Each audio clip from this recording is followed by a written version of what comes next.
Welcome to the Easy Dental Concepts. Do you wake up with a jaw pain or headaches? You might have bruxism. What is that? Bruxism means teeth grinding. Habit of grinding or clenching teeth usually during sleep or stress. These are common in females. Common causes includes the following, like stress and anxiety, lack of sleep, malalignment, being anxious, and disorders related to TMDs.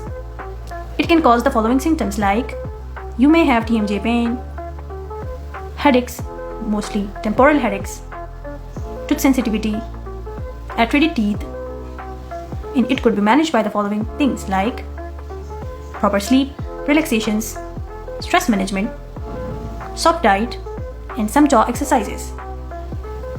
Visit your dentist if you notice these signs, because they will provide you with proper night guards, painkillers, hypnotics, and muscle relaxants. Also, alignment therapy should be provided by orthodontist, veneers for aesthetic reasons, and restorations depending upon the tooth condition like inlay, onlay, and crowns. I would say that healthy smile starts with healthy habits. Keep smiling. Thank you so much for watching. Bye.